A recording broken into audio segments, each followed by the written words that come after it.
நடந்தது திருமதி ஆஷினி? 2012 to 2013 வந்து கென்டிங் ஹைலாண்ட்ல வந்து ஸ்டூடெண்ட்ஸ் பஸ் ஒன்று ஆக்சிடென்ட் ஆனிச்சு, ஞாபகம் இருக்காக்கா?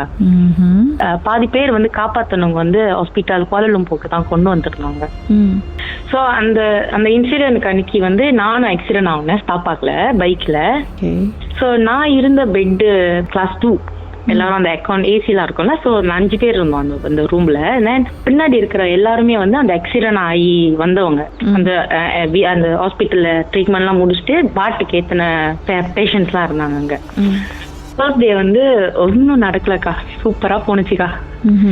எல்லாம் நல்லா தான் இருந்துச்சு. ஒரு விடியங்கால ஒரு மணி ஷார்ப்பா ஒரு மணி 2 o'clock 3 o'clock இருக்கும்க்கா. ஸோ நான் வந்து அந்த என்ட்ரன்ஸ்குள்ள தான் அந்த கிளாஸ் 2 இருக்கும். நம்ம right hand side left hand சைட்லயே இருக்கும் அந்த பிலே. ஸோ நம்ம பாத்ரூம் போனோம்னாக்கா பின்னாடி போகணும். ஸோ நீங்க பாத்தீங்கன்னா வார்ட்ல வந்துட்டு 2 பெட்டுக்கு நடுவில் வந்து ஒரு மாதிரி பில்லர் மாதிரி வச்சிருப்பாங்களே, அந்த பில்லர்ல இருந்து பார்த்தாக்கா நம்மளுக்கு வந்து பின்னாடி இருக்கிறதெல்லாம் தெரியும், எந்த க்ளோசிங்கும் இருக்காது. ஸோ நம்ம வந்து அந்த தரை மட்டும் தான் எனக்கு மூடுவோம். ஸோ அந்த மாதிரி இருந்துச்சு. ஸோ நான் என்ன பண்ணேன், நார்மலா போயிட்டேன், வாஷ்ரூம் போயிட்டு ஒரு பிரச்சனையும் இல்லை, போயிட்டு வந்துட்டேன். சம்திங் எனக்கு வந்து ஒரு மாதிரியா உடம்பு சைட் ஒரு மாதிரி சோத்துக்கை பக்கத்து மட்டும் அப்படி ரொம்ப சூடா இருக்கு. எனக்கு ஃபீல் சரியான ஏதோ ஒரு ரொம்ப ஹாட்டா என் பக்கத்துல நிக்கிற மாதிரி எனக்கு ஒரு ஃபீல் இருந்துச்சு. நான் நடந்து வந்துட்டு இருக்கேன். ஸோ சடனா என்ன பண்ணேன், நின்றுட்டு திரும்பினேங்க்கா. அது உருவம் எப்படி இருந்துச்சுன்னா, ஒரு பொண்ணுக்கா, அது வந்து எக்ஸாக்ட்லி அது ஒரு பொண்ணு தான். முடி நீட்டா இருக்கு, கண்ணுல வந்து அப்படி ரத்தம் ஊத்துது, உடம்பு ஃபுல்லா ரத்தம்க்கா. அது உடம்புல அப்படி ரத்தம் ஊத்துது, கண்ணுல எல்லாம் ரத்தம் ஊத்துது. அது வந்துட்டு ஒருத்தனை இப்ப நம்மளுக்கு எப்படி அதோட கோவம் எப்படி இருந்துச்சுன்னா, அது மூச்சு விட்டுது, அவ்வளவு வேகமா கேக்குதுக்கா, அவ்வளவு வேகமா மூச்சு விடுறாங்க அவங்க. அந்த அடிபாட்டு அந்த பையன் இருந்தான்ல, அந்த பையன் எப்படி இருந்தானாக்கா, அவனுக்கு 2 கையும் இல்ல 2 காலும் இல்ல அந்த ஆக்சிடென்ட்ல. அந்த பையனுக்கு இருந்த ஒரு 18-19 வயசு பையன் தான் அவன். சோ அந்த பையனை வந்து அது எப்படி பாக்குதுன்னா, உன்னை நான் கொல்லணும்னு நினைச்சேனே, ஆனா நீ உயிரோட இருக்க, எப்படி இருக்க, அந்த மாதிரி. அந்த தரை மூடி இருக்கு, கண்ணாடி மட்டும் தான் இருக்கு, இருட்டு, கண்ணாடிக்கு சைட்ல அது 2 நான் இப்ப சொல்றேன், கை காலாம் நடுவுதுக்கா. அவரு அந்த பையன் வந்து என்ன பண்ணிட்டு இருந்தாரு? அந்த பையன் தூங்கிட்டு இருக்கான். அவன் தூங்கிட்டு தான் அவன் ரியலைஸ் பண்றான். ஏன்னா அவனுக்கு அவ்வளவு வலிக்கா. ஏன்னா அப்பதான் அவனுக்கு ஆபரேஷன் எல்லாம் முடிச்சுட்டு கொண்டு வந்து அவனை பெட்ல போட்டாங்க. அன்னைக்குதான் வந்து போட்டாங்க மத்தியானம் போல. சோ வெட்டிங்கால அந்த மாதிரி அது முறைக்குதுக்கா. அந்த பையன் அந்த பிளட் அப்படி ஊத்துது. அவனை மட்டுமே பார்த்துட்டு கையெல்லாம் தொங்க விட்டு அவனை மட்டுமே தான் பார்த்துட்டு இருக்கு. ஏன்னா அவனை சுத்தி அந்த தரை மூடி இருக்கு. சோ யாராச்சும் அந்த தரைக்கு, நம்ம தரைக்குள்ள நின்றோம்னா நம்மளுக்கு தெரியும்ல, ஆப்போசிட்ல நின்றவங்களுக்கு தெரியும், நிக்கிறவங்கள அடுத்து இருக்கிறவங்களுக்கு நம்மளுக்கு தெரியாது. சோ நான் இருந்து நான் நின்று பாக்குறேன், நான் பாக்குறேன்னு பார்த்தா என்ன பார்த்துச்சு பாருங்கக்கா, ஒரு லுக்கு அரண்டு போனா எக்கா போனதெல்லாம் மறுபடியும் வந்துருச்சுக்கா. கையு காலெல்லாம் நடுங்கி எனக்கு காய்ச்ச ஒரு சைட் வந்து நான் வந்து என்ன பண்ண, ஆஞ்சநேயர் சொல்லிட்டு படுத்து தூங்கிட்டேன். காலையில ஏஞ்சிட்டு போயிட்டு அந்த பையன்கிட்ட கேட்டேன், எப்படி தம்பி இருக்க, ஓகேவா, உனக்கு நேற்று யாராச்சும் உன்னை பார்க்க வந்தாங்களான்னு போயிட்டு கேட்டேன். இல்லக்கா, நான் வந்து குவாந்தன்ல மலாய்க்கார பையன், குவாந்தன்ல ஒண்ணுக்கா, அம்மா அப்பாக்கு யாருக்கும் இன்னும் வரலக்கா, நான் ஒண்டிதான் இங்க இருக்கேன். ஏன்னா அவனுக்கு சாப்பிட முடியாது, அவனால வாஷ்ரூம் போக முடியாது. சோ அப்ப நான் என்ன பண்ணுவேன், அப்ப போயிட்டு அந்த பையனுக்கு பழம், ஆரஞ்சு பழம் அதெல்லாம் வெட்டி கொடுத்துட்டு அந்த மாதிரி பேசிட்டு இருக்கும் போது அப்ப நான் அவன்கிட்ட இந்த விஷயத்த என்னால சொல்லவும் முடியல. அந்த பையன் ரொம்ப சின்ன பையன்க்கா, எப்படிக்கா பயம் குத்துறதுன்னு கூட தெரியல. அப்ப நான் சொன்ன, ஒண்ணும் இல்ல தம்பி, உனக்கு ஒன்னும் இருக்காது, ஓகே நீ சேஃபா இரு அப்படின்னு. சரியா 2வது நாளோ 3வது நாள் அந்த பையன் இறந்து போயிட்டாங்க. ஐயோ, ரத்தம் வெளியாகி வாய் வெளியா. ஆனா அவன் எப்படி இறந்தானே தெரியல, ஆக்சுவலி தெரியல, யாருக்குமே தெரியல. ஆனா அது நான் சத்தியமா சொல்றேன்க்கா, அந்த ஹாஸ்பிட்டல்ல நான் பார்த்தேன். ஹாஸ்பிட்டல்ல 1 தடவை 2 தடவை இல்லக்கா, நிறைய தடவை பார்த்துட்டேக்கா, அதே ஹாஸ்பிட்டல்ல அதே ஏரியால. ஆக்சுவலி எங்க அப்பா வந்து ஐசியூல இருந்தாருக்கா. அப்பாவுக்கு வந்து 2 கிட்னி ஃபெயிலியர். ஸோ அப்பா வந்து ஐசியூல இருக்கும் போது கூட நானும் எங்க அக்கா இருப்போம். எங்க அக்கா வந்து ரொட்டேனா பார்த்துப்போம், எங்க அம்மா காலையிலே பார்த்துப்பாங்க. அப்புறம் அம்மா நைட் வீட்டுக்கு போயிட்டு சமைக்க போயிட்டாங்கன்னாக்கா நானும் எங்க அக்காவும் இருப்போம். அந்த மாதிரி தான் ஒரு நாள் அந்த ஐசியூல படுத்துட்டு இருக்கோம். அந்த காரிடோர்ல தானே எல்லாரும் படுத்திருப்பாங்க அந்த டைம்லாம். ஒரு 2009 2008 அப்படி இந்த காரிடோர்ல தான் நாங்களாம் அந்த பேஷண்டோட ஃபேமிலி படுத்திருப்பாங்க. சோ நம்ம அப்படி படுத்துருப்போம், அப்படியே லைட் அப்படியே மூஞ்சில் அப்படியே சிலிப் விட்டு போவோங்க, அப்படியே போவா அப்படி. அவங்க அப்படியே பார்த்துக்கிட்டு பார்க்காத மாதிரி போவா அப்படி. நம்ம பார்த்துட்டு கத்தவும் முடியாது, மெல்லவும் முடியாது, மற்றவங்களுக்கு பயம் குத்திடுவோமோன்னு சொல்லிட்டு. என்னதான் தெரியும் உங்களுக்கு? அவங்க வந்து எப்படின்னா ஒரு உருவம்க்கா. அது வந்து எனக்கு நிறைய வந்து ஹாஸ்பிட்டல்ல நான் 2 வாட்டி பார்த்தேன், 2மே பொண்ணு உருவம் தாங்க. ஆனா நான் இப்ப கூட உங்கள்ட்ட சொல்றேன், வாயெல்லாம் உளருது, உங்களுக்கு ஃபீல் ஆகுதான்னு தெரியல. பிரேக் எடுத்துக்கும், மனசை கொஞ்சம் தைரியப்படுத்திட்டு அப்புறமா கொஞ்சம் நேரம் கழிச்சு வர இருங்க.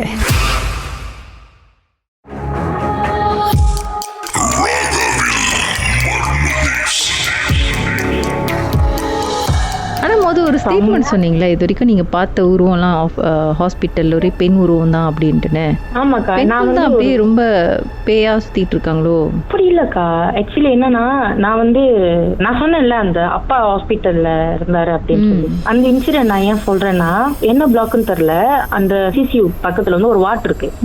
அந்த வாட் எப்படின்னா, இந்த பிரெக்னன்டா இருக்கிறவங்களுக்கு வந்து சம்டைம்ஸ் செக்அப், இந்த இனிப்பு நீர் கூட இருக்கு அந்த மாதிரி நினைக்கிறேன், அந்த மாதிரி பேஷண்ட்ஸ் தான் நினைக்கிறேன். அங்க வந்து ஒரு அக்கா இந்த ரூமுக்குள்ள போனோன்னா பேபி ஃபீடிங் பண்ணுவாங்கல்ல, அந்த டீலே இருந்துச்சு. என்னன்னா அது வந்து என்ட்ரன்ஸ்குள்ள ஸ்பீச் பக்கத்து இருந்துச்சு.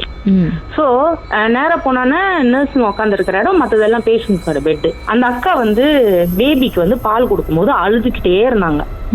உண்மையாவே சொல்றேன்க்கா, அந்த அக்கா இப்போ நம்ம வந்து ஒரு பேபிக்கு பிரெஸ்ட் மில்க் கொடுக்கும் போது அவங்க அழுகுறாங்க அப்படின்னா நம்ம போய் கேட்போம்ல, அக்கா என்ன காட்சி, நீ ஓகேயா இருக்கியா, நல்லா இருக்கியா, உனக்கு ஏதோ பிரச்சனையா அக்கா, நம்ம கேட்போம்ல. யாரா இருந்தாலும் அந்த மனசு வரும் கேட்போம். அப்போ நானும் போயிட்டு, அக்கா நீங்க ஓகேவா அக்கா, இருக்கா, நான் உனக்கு போய் தண்ணி எடுத்துறேன், இப்படி அல்லாதக்கா, ஏன்னா நீ பால் கொடுத்துட்டு இருக்கா, அல்லாத மலாய்க்கிறக்கா நான் சொல்லிட்டு அந்த பென்ட்ரியில போயிட்டு ஒரு கிளாஸ் தண்ணி எடுத்துட்டு வர போனேன். அப்ப நர்ஸ் கேட்டாங்க, யாருக்கு தண்ணி எடுத்துட்டு போறீங்க அப்படின்னு, நீங்க இங்க யாராச்சும் உங்க பேஷண்ட் இருக்காங்க? இல்லக்கா, நான் ஐசியூ கிட்ட இருக்கேன், இல்ல அங்க ஒரு அக்கா அழுதுட்டு இருந்தா, அவங்க தண்ணி எடுத்துட்டு போறேன்னு. யாருன்னு சொல்லிட்டு நானும் ஒரு நர்ஸ் அக்காவும் மலாய்க்கிற அக்காவும் வரோம். ஆனா அந்த வீலைக்குள்ள யாருமே இல்ல. இது ரியலா நடந்த ஸ்டோரி. அந்த கதவு வந்து இப்ப நம்ம இப்படி தள்ளுனா தான் திறக்கும். இப்ப உள்ள தள்ளுனா உள்ள திறக்கும், உள்ள இருந்து வெளியே தள்ளணும்னாக்கா அந்த கதவு வெளியே திறக்கும். ஹாஸ்பிட்டல் கதவு அப்படிதான். அந்த கதவு திறந்தது. ஏன்னா நான் போயிட்டு பென்ட்ரி வந்து உள்ள கிடையாது, அந்த தண்ணி எடுக்கிற இடம், அந்த நர்ஸ் உட்காந்து இருக்கிற இடத்துக்கு வெளியே தான் அந்த தண்ணி வச்சிருந்தாங்க, பென்ட்ரியோட அந்த தண்ணி வச்சிருந்தாங்க. சோ நாங்க போயிட்டு தண்ணி ஒரு கிளாஸ்ல எடுத்துட்டு நர்ஸ் அக்கா கூட்டிட்டு நான் சொன்னேன், அந்த அக்கா அழுதுகிட்டே இருக்காங்க, ஏன் நீங்க யாரும் பார்க்காம இருக்கீங்க, அவங்க வேற பிரஸ்ட் ஃபீடிங் கொடுத்துட்டு இருக்காங்க, ரொம்ப அழுதுட்டு இருக்காங்க, கொஞ்சம் என்னன்னு போய் பாருங்க, நான் தண்ணி எடுத்துட்டு போறேன்னு சொல்லி 2 பேரும் தான்க்கா போனோம். 2 பேரும் தான் போனோம். அங்க யாருமே ஆளே இல்ல. அவங்க வெளியே இருக்க வாய்ப்பு இருக்கா? வெளியே ஆனது நீங்க பார்க்காம இருக்க? இல்ல, வாய்ப்பே இல்ல. ஏன்னா அது வந்து பகல் மத்தியானம் ஒரு இருக்கும்க்கா, ஒரு 4-5 மணி இருக்கும். எல்லாரும் அந்த என்ன சொன்னாங்க, அப்படி இங்க யாரும் வந்து பிள்ளைங்களுக்கு பால் கொடுக்குற அளவுக்கு இங்க எந்த பேஷண்டும் இல்லையே, இது வந்து என்ன சொல்லுவாங்க, பேபி என்ன நியூ பார்ன் பேபி அம்மாங்களுக்கு இருக்கிற வார்டு இது கிடையாது. அப்புறம் இல்லக்கா, சத்தியமா இங்கதான்க்கா இருந்தாங்க, நீங்க வேணா சிசிடிவி கூட பாருங்கக்கா, இங்கதான்க்கா இருந்தாங்க, அதனாலதான் நான் தண்ணி எடுக்க சிசிடிவி செக் பண்ண முடியாதுன்னு சொல்லிட்டாங்க. பட் அவங்க என்ன சொன்னாங்கன்னா, அப்படி யாரும் உள்ளேயும் வரல, அப்படி யாரும் வெளியும் போல. அப்ப நீங்க அப்படி வெளியே தெரியாதுக்கா, அப்படி வெளியே போயிருந்தா நான் எங்க அக்கா வெளியே தான் நின்றுகிட்டு இருந்துச்சு. அதுகிட்ட கூட நான் கேட்டேன்க்கா, நீ பாத்தியா ஒரு மலாய்க்கர் அக்கா வந்து பிங்க் கலர் சட்டை போட்டிருந்தாங்க, அந்த ஹாஸ்பிட்டலோட சட்டை பிங்க் கலர் சட்டை போட்ட அக்கா யாரு அப்படின்னு நீங்க என்ன நினைக்கிறீங்க? ஒரு நல்ல அம்மா இருக்கலாம், வேற பிள்ளைய பறி கொடுத்த அம்மாவா இருக்கலாம். அது அது அது வந்து ரொம்ப என்னோட மனசை வந்து உருக்குன ஒரு சீன்கா. மேபி எனக்கு அது யாரு எவங்கன்னு தெரியாது, பட் ஒரு அம்மாவா ஒரு புள்ளிக்கு தாய்ப்பால் கொடுக்கும் போது அழுகுறாங்கன்னாக்கா அதோட வலி வந்து அன்எக்ஸ்பிளைனா இருக்கலாம். ஓகே, உங்களோட எக்ஸ்பீரியன்ஸை ஷேர் பண்ணதுக்கு தேங்க்யூ. வெல்கம் அக்கா. மறுபடியும் போகும்போது பார்த்து போக. அப்படி அந்த அக்கா கண்ணு சோப்பா இருக்கிற அக்காவை பாத்தீங்கன்னா, டாடா பாபாய்க்கா உங்களுக்கு சிக்கன் ரைஸ் வாங்கி கொடுக்குறேன்னு மட்டும் சொல்லி உங்க அட்ரஸை கண்டிப்பா கொடுக்குறேன். அக்கா வேணாக்கா. மர்மதேசம் கதைகளை மீண்டும் கேட்கணுமா? ஷாக் ஆப் வாயிலா நீங்க கேட்கலாம். எப்ப வேண்டும்னாலும் எங்கிருந்து வேணாலும் நீங்க கேட்கலாம். SYOK செட்டிங்ஸ் லாங்குவேஜ் தமிழ்னு செலக்ட் பண்ணுங்க. சர்ச் ஐகான்ல மர்மதேசம், அதுக்கப்புறம் ஷாக் காஸ்ட்னு கிளிக் பண்ணீங்கன்னா எல்லா கதையும் அங்கதாங்க இருக்கு.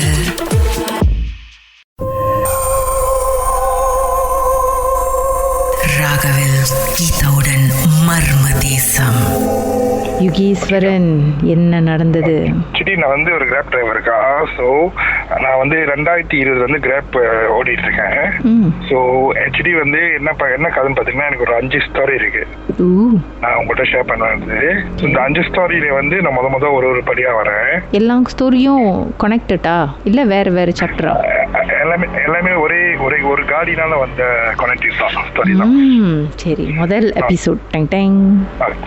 முதல் எபிசோட் என்ன ஆகுதுன்னா, ஆக்சுவலி வந்து என்னோட காடி இது 10 வருஷம் ஆச்சு. 10 வருஷத்துக்கு அப்புறம் வந்து நம்ம வந்து காடி எடுக்க கூடாது, ஐ மீன் பாய்க்க முடியாது. சோ நம்ம என்ன பண்ணோம், ஒரு கம்பெனில இருந்து காடி எடுத்தோம், அதாவது வீக்லி பேமெண்ட் மாரி ஒரு காடி எடுத்தோம். சோ அந்த காடி எடுத்து வந்து ஸ்டோரி ஆரம்பிச்சிச்சு எனக்கு.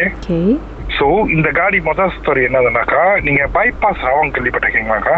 பைபாஸ் ராவாங் பைபாஸ், அந்த பெரிய பாலம் ஓகே, அங்கதான் எனக்கு முதல்ல ஆரம்பிச்சிச்சு. ஒரு 4 டிப் ரோட் சைட் வந்து ஒரு உருவம் நிக்கிற மாதிரி நான் பார்த்தேன். 4 தடவை பார்த்திருக்கீங்க? 4 டிப் பார்த்திருக்கேன். ஸோ நான் என்ன பண்ணுவேன், அப்படியும் நான் இது பண்ணிட்டு நான் அப்படியே போயிடுவேன். அண்ட் தென் எங்க வீட்டுல எங்க அம்மாவும் எங்க அப்பாவும் சொல்லுவாங்க, நீ வந்தா எங்களால தூங்க முடியல, வீட்டுக்கு வந்தா நீ தூங்க முடியல, நீ லேட் நைட் ஓடுறத நிப்பாட்டு அப்படின்னு சொன்னாங்க. ஸோ நானும் அப்புறம் ஸ்டோரி கொஞ்சம் ஷேர் பண்ணோன்னே அதோட அந்த பாதை நான் பார்க்க மாட்டேன் நைட் டைம். அது கொஞ்சம் இது பண்ணி. நீங்க பார்த்த உருவம் வந்து என்ன உருவம், என்ன மாதிரி இருந்துச்சு?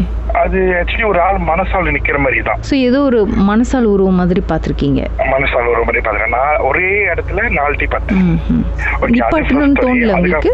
நிப்பாட்டணும்னு தோணக்கா, எப்படிக்கா நிப்பாட்டு? நீங்க பார்க்க மனசால் மாதிரியே இருந்துச்சு. நீ யார் கண்ட? அதாவது லிஃப்ட்டுக்கு வெயிட் பண்ணிட்டு? இல்ல, ஆக்சுவலி எனக்கு வந்து தெரியும் நைட் டைம் வந்து அந்த பக்கத்துல ஆள் நிக்க வாய்ப்பு இல்லை. ஸோ அது எனக்கு தெரியும். ஸோ நான் என்ன பண்ணுவேன், பார்க்க மாட்டேன், நேராவே போயிருவேன். அப்புறம் 2வது ஸ்டோரிக்கு போயிருவாங்கக்கா.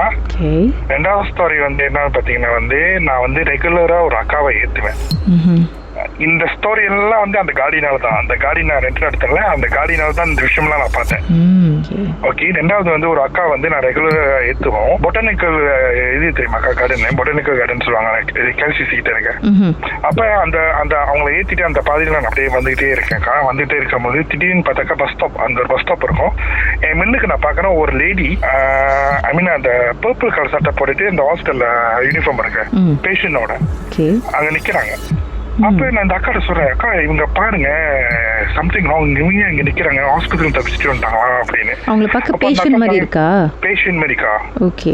அப்புறம் நான் கேட்கிறேன் இந்த அக்கா, இது பாருங்க இப்படி இருக்காங்கன்னா அவங்களும் சொல்றாங்க இது வியர்ட்டா இருக்கு, நீங்க என்ன பண்ணுங்க யூட்டர்ன் பண்ணுங்க, வந்து யூட்டர்ன் இருக்கு பாப்போம் பாப்போம் யாருன்னு அப்படின்னு யூட்டர்ன் பண்ணி வரேன். அந்த ஆளு காணோம். கொஞ்ச நேரம் தான். ஓகே. அப்ப மணி என்ன இருக்கும்? அது ஒரு மணி 10 சம்திங் ராத்திரி.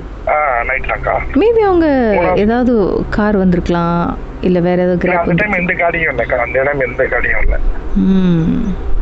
3வது விஷயம் என்னன்னு கேட்டீங்கன்னா, போதான் எனக்கு வந்து கொஞ்சம் பயங்கரமான விஷயம் நடந்துச்சு. ஈஜோக் தெரியுமாக்கா? ஈஜோக்ல வந்து ஒரு பில்டிங், அந்த கொண்டோல வந்து நான் போயிட்டு ஒரு ஆளை ஏற்ற போறேன், போயிட்டு நின்றுட்டேன்.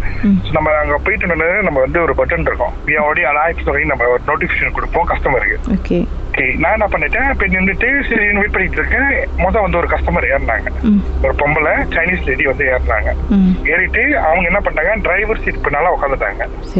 அண்ட் தென் அவங்க என்கிட்ட சொன்னாங்க, just wait for one more person, another person is coming அப்படின்னு சொன்னாங்க. ஸோ நானும் வெயிட் பண்ணிட்டு இருந்தேன். ஒன்னும் கொஞ்சம் எத்தனை செகண்ட் கணக்குல அவங்களும் வந்துட்டாங்க. அவங்களும் வந்து ஏறிட்டோன்னு அந்த அந்த கண்ணாடியில பாக்குற 2 பேர் இருக்காங்க. எங்களோட இது என்னன்னா, நம்ம போலாமான்னு வந்து கேட்கணும். அவங்க 2 பேரும் ஆன்சர் பண்ணாங்க, ஓகே நீங்க போலாம் அப்படின்னு.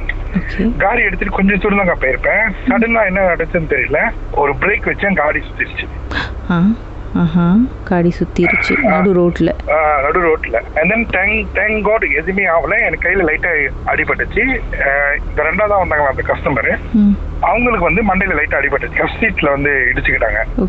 அப்ப நான் என்ன பண்ணேன், காடியை கவர் பண்ணி ஸ்டாப் பண்ணிட்டேன், சைட்ல செட் பண்ணிட்டு. நான் முதல்ல என்ன பண்ணேன், ஐயோ ஓகேவான்னு அவங்களை கேட்டேன். அவங்க சொன்னாங்க யா ஓகே அப்படின்னாங்க. திரும்பி பின்னால ஏன் பின்னால பாக்குறேன், அந்த ஆளை காணோம். சைக்கிள் கேப்ல இப்படி மறைஞ்சாங்க, அதுதான் எனக்கும் புரியலக்கா. அதுதான் சோ வியர்ட்டா இருந்துச்சு எனக்கு. ஆனா அவங்க பாக்குறதுக்கு மனசால மாதிரி தான் இருந்தாங்க, ஒரு இதுவும் தெரியல. ஒரு நார்மல் ஹியூமன் பீயிங் எப்படி இருப்பாங்களோ அப்படித்தான் இருந்தாங்க, ஒரு சைனீஸ் லேடி. கேட்டேன் எங்க உங்க ஃப்ரெண்டு அப்படின்னு அவங்கள்ட்ட நான் கேட்கறேன். அவங்க கேட்கறாங்க பேக் அவுட் மை ஃப்ரெண்ட் முல்லுன்லா அப்படின்றாங்க. அப்ப அவங்க முன்னாடி சொன்னாங்க இன்னும் one more person is coming அப்படின்னு. அதுதான்க்கா வேற. அதுதான்க்கா வேற. அப்புறம் தான் எனக்கு என்ன பண்றேன்னு தெரியாம நான் என்ன பண்ணேன், இருங்க அப்படியே இருங்க, பாட்டுக்கு பிறகு நடந்தது என்னன்னு கொஞ்சம் தெளிவா சொல்லுங்க. அப்படியே இருங்க. ஓகேக்கா.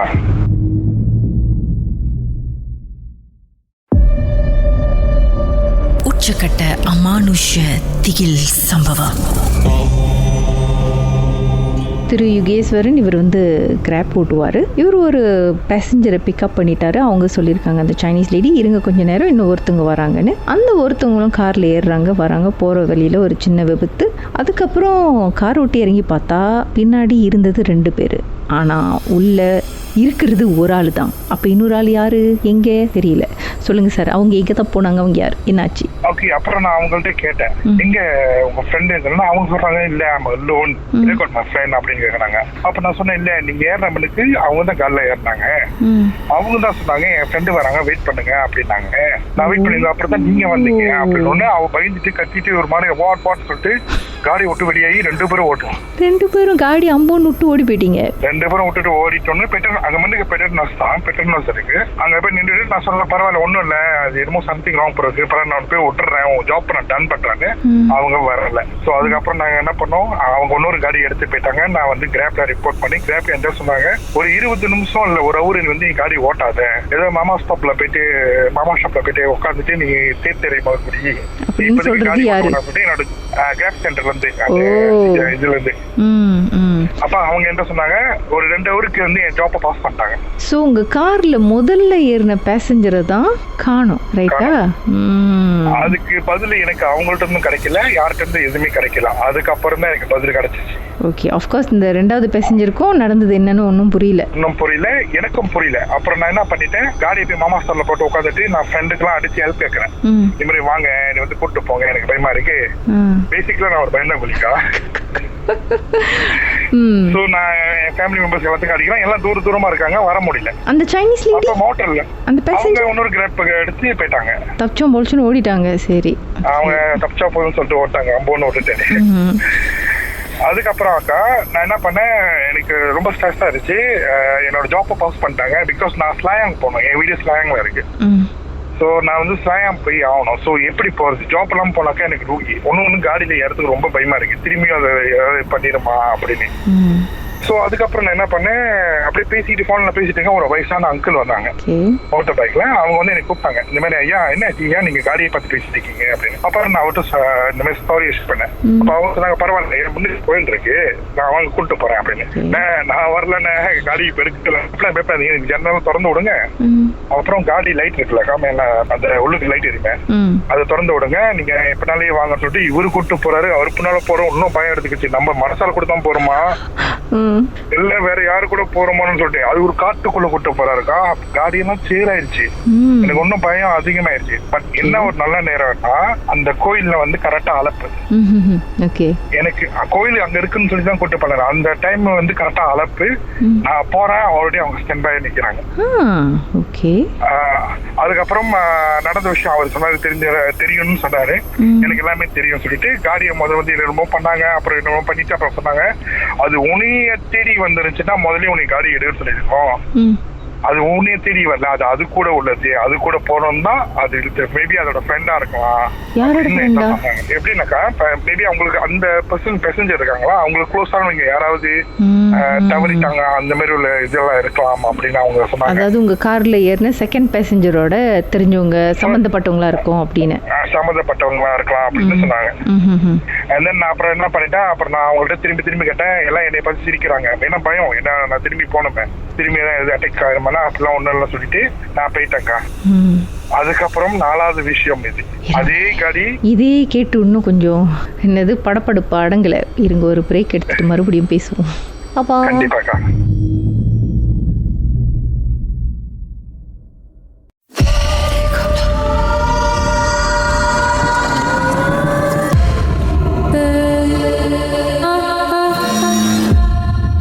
திரு யுகேஸ்வரன் கோயில் போய் பார்த்தீங்க, அழைச்சாங்க, சில விஷயம்லாம் சொன்னாங்க. அதுவே உங்களுக்கு மண்டை பாதி குழம்பிருக்கும். அதுக்கப்புறம் 4வது விஷயம் ஒன்று நடந்தது. அதே ஸ்டோரி தான். குண்டாங்கன்னு ஒரு இடத்துல ஒரு பங்களாதேஷ் ஏற்றிட்டு நான் போனேன். ஓகே, அது ஒரு காட்டு பாதை. கரெக்டா மணி வந்து 11:50 PM. கரெக்டா டைம் பார்த்தேன். ஒரே இருட்டா இருந்திருக்கும், அங்க லைட் கூட இருந்திருக்காது. ஆமாக்கா, லைட் இல்ல, என் காடி லைட் மட்டும் தான் இருக்கு, வேற எதுவுமே இல்ல. நான் அவனை இறக்கி விட்டு நான் அப்புறம் ஹெல்ப் கேட்டேன் அவன்கிட்ட, நீ பரவாயில்ல கொஞ்சம் முன்னு வரைக்கும் வந்து திரும்பி நடந்து வர முடியுமா, நான் எனக்கு பயமா இருக்கு அப்படின்னு. அப்ப அவன் என்னை பார்த்து சிரிச்சுட்டு, ஒன்னும் இல்ல நீ போலாமா, ஒன்னும் இல்ல நாங்க ரைட்ல அப்படிதான் நடப்போம் அப்படின்னா. அப்புறம் வேற என்னடா இவன் இப்படி பண்ணிட்டான்னு சொல்லிட்டு நானும் போய்கிட்டே இருக்கேன்க்கா. போக அந்த ஒரு பாலம் வரும், மண்ணுக்கு வந்து ஒரு சின்ன பாலம், அது மண் பாதைதான்க்கா, ஒரு பாலம் மாதிரி வரும். அப்படின்னு நான் பார்த்தேன். திடீர்னு பார்த்தாக்கா ஒரு லேடி ஒரு பேபியை வச்சுக்கிட்டு என்னை பார்த்து, ஐ மீன் நான் ஹெட்லைட்டை கரெக்டா அந்த டைம் அடிக்கிறேன், என்னை பார்த்து சிரிக்கிறாங்க. ஓகே, என்ன எண்ணத்துக்காரங்க மாதிரி இருந்தாங்க பார்க்க? ஆக்சுவலி வந்து நான் சைனீஸ் தான் சொல்றேன், எல்லாமே இந்த கடை எல்லாமே சைனீஸ் தான். ஓகே. பிள்ளைய வச்சு நிக்கிறாங்களே, என்ன ஆச்சுன்னு தெரியலையே அப்படின்னு. பட் அவங்களோட சிரிப்பு வந்து வேற மாதிரி இருக்கு. அதுதான் என்னை வந்து கொஞ்சம் பயம் கொடுத்துச்சு. அப்படி நான் என்ன பண்ணிட்டேன், வேணாம் சொல்லிட்டு காடியை வேகமா அழிச்சிட்டு அப்புறம் தான் நான் யோசிக்கிறேன், ஓ இஸ் சம்திங் ராங் அப்படின்னு. ஓகே, நல்ல வேலை வேலை செஞ்சிருக்கு. எங்களுக்கு வந்து டிரைவர்ஸ் எல்லாம் கொடுத்த இன்ட் என்ன நடந்தாலும் பின்னால கண்ணாடியே பார்க்காதீங்க. ஓ, அதை ஃபாலோ பண்ணாதான் மேபி நான் தப்பிச்சேன்னு நினைக்கிறேன். சரி, ஓகேக்கா, இதுதான் என் லைஃப்ல மறக்க முடியாது கடைசி ஸ்டோரி. அதுக்கப்புறம் நான் நைட் ஓட்டுறதே விட்டுட்டேன். அப்படி என்ன சார் நடந்தது? எனக்கு ஒரு ஜாப் மாட்டேன்ச்சு இங்கன்னா KL to சிராமன் பஸ் ஸ்டேஷன். ஸோ அதுவும் சம்திங் 11:30 போல நான் அந்த கஸ்டமர் போயிட்டு சிராமன் டூல கரெக்டா அப்படின்னு பஸ் ஸ்டேஷன்ல போய் விட்டுட்டேன். அதுக்கப்புறம் நான் வந்து have to come back to KL because நம்ம வீடு ஸ்லாங்ல இருக்கிறதுனால I need to find out job to KL. So அந்த டைம் நான் என்ன பண்ணேன், ஆப்ஸ் எல்லாம் திறந்து வச்சுட்டு நிக்கிறேன். எனக்கு எந்த ஒரு ஜாப்பும் மாட்டல. 10:30 ஆயிடுச்சு. ஓகே. ஸோ நான் என்ன பண்ணேன், பரவாயில்ல நம்ம நாளைக்கு பாத்துக்கலாம், நம்ம வீட்டுக்கு போகலாம் சொல்லிட்டு பழைய கோசம் எடுக்கிறதுக்கு முடிவு பண்ணேன். ஸோ நான் என்ன பண்ணேன்னா அந்த டைம் என்னதுக்கு நம்ம டோல் கட்டிட்டு போனோம், பழைய பாதையில போகலாம் அப்படின்னு சொல்லிட்டு பழைய பாதையில போகும்போது ஆக்சுவலி நல்லா தான் போய்கிட்டு இருந்தேன். சடன்லி எனக்கு வந்து காடிக்குள்ள வந்து ஒரு வாசம், அது ஒரு மாதிரி வாடை, பயங்கரமான வாடை. அப்ப எனக்கு அது ஃபீல் பண்ணிச்சு, என்னோட இந்த வாடை அடிக்குது அப்படின்னு. நான் அப்படியே ஜன்னல்லாம் திறந்து விட்டேன். பிகாஸ் அந்த வாடை இருக்க ரொம்ப கோட்டா வருது. அப்ப நான் இது சரியில்லையே அப்படின்னு சொல்லிட்டு நான் என்ன பண்ணேன், திருப்பி ஜன்னலாம் ஏத்திட்டு நம்ம ஒண்டி தான் போயிட்டு இருக்கோம். நான் ரியலைஸ் பண்ணேன் ஒரு காடி இல்ல இந்த பாதையில. ஸோ நான் ரியலைஸ் பண்ணேன் இது என்னமோ சம்திங் ராங், திரும்பி நம்மளை எஃபெக்ட் பண்ணது போலுக்கு அப்படின்னு. நான் காடி ஓடிக்கிட்டே போயிட்டு ஜன்னலாம் ஏத்திட்டேன்க்கா. சடன்லி எனக்கு வந்து பின்னால இருந்து ஒரு ஆள் வந்து என்னோட ஆமா பின்னால் டச் பண்றாங்க. தெரிச்சிருப்பீங்களே சார். அக்கா நீங்க கேள்விப்பட்டிருக்கீங்களா சொல்லாமலாம் போகணும். அன்னைக்கு எனக்கு சொல்லாமலாம் மேல போயிடுச்சுக்கா. 2 பாத்ரூமும் 1 பாத்ரூமும் அந்த டைம் 1 ஷாட் நான் போயிட்டேன். ஸோ வேற வழி இல்லாம நான் என்ன பண்ணேன், எனக்கு தெரியும் முக்கியம் அப்பயும் அந்த இன்ட்டு தான் எனக்கு வந்து செஞ்சு பின்னால பார்க்காத. அப்புறம் என் கண்ணு சொல்லுது பின்னால பாரு பின்னால பாரு பின்னால பாரு யாருன்னு. பட் அது ஆனா பொண்ணா எனக்கு எதுவுமே எனக்கு தெரியாது. இருக்கிறதுக்கு அதோட பிடிப்பு ஆம்பளை வச்சு பிடிக்கிறப்ப இன்னும் கொஞ்சம் கங்காம இருந்து சரியான கூட்டா இருக்கு. நீங்க பிரேக் வைக்கலையா காரை? நான் வைக்கலக்கா, எதுவுமே பண்ணல. நான் பாட்டுக்கு முன்னுக்கு பார்த்துட்டு நான் அதுகிட்ட பேசிட்டே வரேன். நான் வந்து ஃபேமிலி மேனு, நான் கல்யாணம் பண்ணிட்டேன், எனக்கு பிள்ளை இருக்கு, நான் இப்படிதான் போயிட்டு இப்படிதான் வரேன், நான் வந்து என்னோட ரிசிக்கு தான் தமிழ் இங்கிலீஷ் சொல்லி நான் கேட்கவே மாட்டேங்கிறேன். அப்படி அதை எனக்கு பிடிச்சிருக்காங்க. கடைசி வரைக்கும் நான் வந்து ப்ரே பண்ணி போய்கிட்டே இருந்தேன். ஒரு எத்தனோ செகண்ட் கழிச்சு எனக்கு விட்டுருச்சு. எப்பா டோட்டலா எவ்வளவு நேரம் அது கை உங்க மேல இருந்திருக்கும்? அக்கா ஒரு 20 மினிட்ஸ் இருந்திருக்கோங்க. ஆனா அந்த 20 மினிட்ஸ் எனக்கு ரொம்ப 2 ஹவரா நான் ஸ்ட்ரகிள் பண்ண மாட்டேன். ஆனா திரும்பி பார்க்காம இருந்திருக்கீங்களா அந்த 20 நிமிஷம்? அதுதான் உங்க சொன்ன சைன் நான் ஃபாலோ பண்ணனால நான் தப்பிச்சேன். நான் பார்த்துட்டு தானே மேபி நான் போய் காடி எப்போ எங்கேயாவது போய் விட்டுருப்பேன். மேபி நான் இல்லாம கூட போயிருக்கலாம். ஸோ அதுக்கப்புறம் நான் அது விட்டதுக்கு அப்புறம் நான் பார்த்தேன் ஸ்ட்ரீட் லைட், அந்த ஆரஞ்சு கலர் லைட் ஒன்று இருக்குமே, அந்த லைட்ஸ் நான் பார்த்துட்டேன். ஓகே இந்த லைட், ஆனா இதுக்கு முன்னுக்கு வந்து அது விடாத வரைக்கும் அந்த லைட்ஸ் நான் பார்க்கவே இல்லை. ஸோ அந்த லைட்ஸை பார்த்தோன்னா அப்பா தப்புச்சண்டா சாமி சொல்லிட்டு அந்த காரியை நிப்பாட்டிட்டு காடி நான் பார்க்கவே இல்லை. காரியை திறந்து சாத்திட்டு விரும்புற அந்த லைட்ஸ் போய் நின்றுட்டேன். அந்த ஒரே ஒரு ஒத்த லைட்டுக்கு நின்றுட்டு நான் மட்டும் காரியை பார்த்துட்டு இருக்கேன். யாராவது வருவாங்க ஹெல்ப் பண்ணுவாங்களா அப்படின்னு பார்த்துட்டு இருக்கேன். தெரிஞ்ச வரைக்கும் அந்த காடிக்குள்ளதான் இருக்கு. அந்த டைம் நான் காடியில இருந்து தப்பிச்சாண்டா போதும் தான் நான் நினைச்சுதான் நான் வெளியே ஓடினேன். கொஞ்ச நேரம் சென்று நான் அப்படியே பார்த்துட்டு இருந்தா அதை திரும்பி பாக்குறேன்க்கா. ஒரு பெரிய ஷாக். சீன சுடுகாடு. ஐயோ. அதுக்கப்புறம் திரும்பி ஓடி காடிக்கு ஸ்டார்ட் பண்ணிட்டு கொஞ்சம் தூரம் போனோன்னு பெட்ரோல்ஸ் பார்த்தேன். திரும்பி அது ஒரு பெட்ரோல்ஸ் தான். அந்த பெட்ரோல்ஸ் பார்த்தா அந்த பெட்ரோல்ஸ்குள்ள போனோடனே and then ஒண்ணுமே இல்லை. அதுக்கப்புறம் ஓகே ஆயிடுச்சு. நாங்க ஸ்டாண்ட் பையா துணி எல்லாம் வச்சிருப்போங்க, கொஞ்சம் ஃப்ரெஷ்ஷா நான் பண்ணிட்டு அதுக்கப்புறம் ஒரு லோரி டிரைவர் வந்தாங்க. அந்த லோரி டிரைவர் வந்து நான் அவர்கிட்ட எல்லா ஸ்டோரியும் சொல்லிட்டு அவங்க சொன்னாங்க நீங்க முன்னுக்கே போங்க, நான் அந்த பதில தான் போறோம், நாங்க இப்ப நாளையே வரோம். நீங்க சொன்னோடனே நான் காடி எல்லாம் சுத்தம் பண்ணிட்டு அதுக்கப்புறம் நான் வெளியானக்கா. அதுக்கப்புறம் தான் ஒரு வாரம் கழிச்சு எனக்கு ரியல் ஸ்டோரி தெரிஞ்சு அந்த காடியில நடந்தது என்ன. ஓகே, இந்த காடி இது முன்னுக்கு வந்து ஒரு சைனீஸ் லேடி ஓடி இருக்காங்க. அவங்க வந்து ஒரு கிராப் டிரைவர் தான் அவங்களும். பட் வந்து அவங்க வந்து அடிபட்டு இறந்துட்டாங்க. அதுக்கப்புறம் காடி திருப்பி செஞ்சு இப்ப திரும்பி வேற ஆளுக்கு ரெண்டல் கொடுத்திருக்காங்க. அதுல ஒரு டிரைவர் நான். இப்ப இந்த காடி யார்கிட்ட மாட்டிட்டு யாரு பாடுபட்டு இருக்காங்க தெரியல. சோ அப்புறம் தான் என் கூட்டாளிய வெளுத்து விட்டேன், ஏன்டா இந்த காடியை கொடுத்த அப்படின்னு. அதுக்கப்புறம் நான் வந்து என்னோட காடி சொந்த காடி எடுத்துட்டேன் திரும்பி பேசா. அன்னில இருந்து இப்ப வரைக்கும் எந்த ஒரு பிரச்சனையும் இல்லை. சோ டோட்டல் கால்குலேஷன் பண்ணி பார்த்தாக்கா அந்த காடி தான் சம்திங் ராங். மர்மதேசம் கதைகளை மீண்டும் கேட்கணுமா? ஷாக் ஆப் வாயிலா நீங்க கேட்கலாம். எப்ப வேண்டும்னாலும் எங்கிருந்து வேணாலும் நீங்க கேட்கலாம். SYOK செட்டிங்ஸ் லாங்குவேஜ் தமிழ்னு செலக்ட் பண்ணுங்க. சர்ச் ஐகான்ல மர்மதேசம், அதுக்கப்புறம் ஷாக் காஸ்ட்னு கிளிக் பண்ணீங்கன்னா எல்லா கதையும் அங்கதாங்க இருக்கு.